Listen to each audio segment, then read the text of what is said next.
Jade. I'm Bob, and this is Vagabond 3's Goin show. Get those shoes ready, because this week we're doing London by foot. London by foot! Pedestrian travel at its best. Lace those shoes up, because we're taking you on an adventure. All over London. Now, if it's your first time to London, you're going to make sure to see all the major sites, which you can do. And if it's not your first time, we'll show you about more off-the-beaten-track locations and ways to see it with a tour.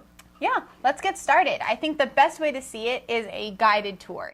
We would suggest Sandman's new London tour as a great starting place to see the sights of London. Yes. It takes you to all the major locations, Buckingham Palace, Trafalgar Big Ben. Square, Westminster Abbey. Which makes you wonder, guys, what the hell does the Queen have on her iPod as music? And they're free. They're free. It's free tour all around London. Hey, hey. Just make sure you tip the guide. Tip the guide. Tip the guy. And like we said, they have tons of reviews of this site, and they're all great. Everyone loves this tour. Yeah, one guy in particular, londonog.com, he's done 5 of these different tours in various cities across Europe, and he absolutely loves this one. So check it out. One that I really like is on walks.com. They're actually one of the best reviewed sites by fedors, fromers, and about 1,800 other people who have gone on these sites and reviewed them. There's no pre-booking, which I love because the weather is so unpredictable in London that if it turns rainy, you might not want to go on a tour.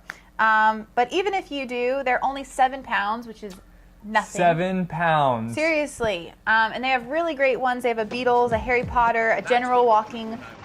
Slip backstage off the beaten track. They have all different types of guided tours. They even have one that I especially want to go on, which is called The Dark Side of Victoria. And it's Victorian England, all like the sketchy stuff, like murders, prostitutes. All the sketchy stuff. All the sketchy stuff. So really cool site. I'm definitely going to do a tour with them. And it's £7. £7. Yeah. I mean, it's not free, but it's £7. Yeah, it's really good. Another tour that we found was the Big Bus Tour. Which actually people say they wouldn't take the bus part of it. But they would do the walking part of it, which you can go on, just walk up at any of their stops, and for £5, you can join the guided tour. Next way to see the city is by a self-guided tour, and there's tons of sites right now that have them. They're all really great because if you're a little adventurous and maybe a little more handy with a map and you have more time, they're great ways to see alternate views of London that you wouldn't get by the Big Bus Tour. And without a giant group of people around you. Yeah. Also looking at the same thing. Exactly. One that I really love is londontourist.org, and it has good and bad weather itineraries, which is perfect. Again, London, crazy weather. I love the rainy day guide because it tells you how to see all the major sites without getting wet, which tube stops you could actually get outside and it's a covered walkway, or how to get from one place to another and stay dry. So I really love that. Another great one is londonforfree.net. They have a list of 10 free walking tours that take you all around the city. Their most popular is the Royal Tours.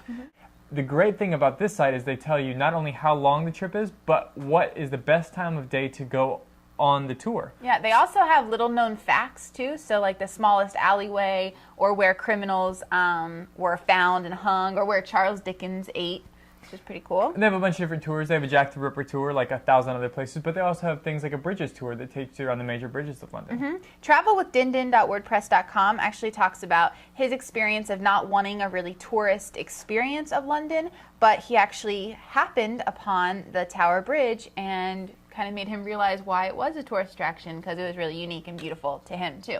And a great way to see that and others is with a bridge tour. One last site that we want to mention about self-guided tours is Eurocheapo.com that reviews walking tours, but they also have a do-it-yourself Jack the Ripper tour. When you go on a Jack the Ripper tour, there's going to be other people around. There are 40 or so Jack the Ripper companies operating in London. With a do-it-yourself tour like this, you can go whenever you want on your schedule, so you don't have to wait for the dark of night to go, or you can go at 3 in the morning when no tours are operating. Really, really spooky. Really, really spooky. Another way to do the city is with audio tours. These are really big since MP3 players, iPhones, iPads, all that kind of stuff. iPods, everyone has an You can MP3 just upload player. it to your phone and plug it in and listen.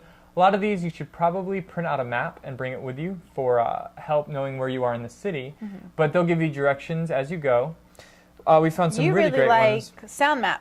I really like SoundMap. They have $10 tours. They're not the major attractions, but they're really good segments of the city. Hello. Welcome to London. Sweeney's London. There is another important character in any home story, and that is the City of London. This is a really good site to check out if you've already been to London before and you've seen all the major sites and you kind of want to get a more, locals perspective of the cities. There's also London Walks. They have audio walks for your iPod too. They do the Bridges Walk, so different bridges across the Thames, Covent Gardens Walk. Wanted him to design a new square bounded by St Paul's churchyard. And last but not least, Well, those are free, as well as Rick Steves' podcast, Tours of London. Use this walk to help resurrect the London that was. Then let the city of today surprise you with what is. I mean, it's Rick Steves, one of the best advisors on travel in the world. absolutely. And they're free, so check them out. And they And you do get the to hear- major spots, Yeah, and you get to hear Rick Steves' voice. which is very exciting for Exciting. everyone that loves Rick Steves. Kind of a final note of what you would not miss out on. I would not miss out if I'm doing a walking tour, which I will be doing when I go to London, on the London Timeout section of walking tours. They have the coolest themed self-led walking tours. They have a medical London tour. What medical? They have a Thames Pirates tour. What They have pirates? really, really cool themed self-guided walking tours that you do at your own pace. Awesome.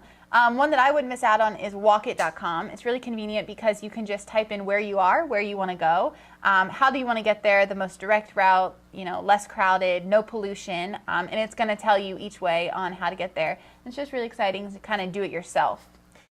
So that is it today for walking through London. Check us out next time at vagabond3.com. Vagabond3.com!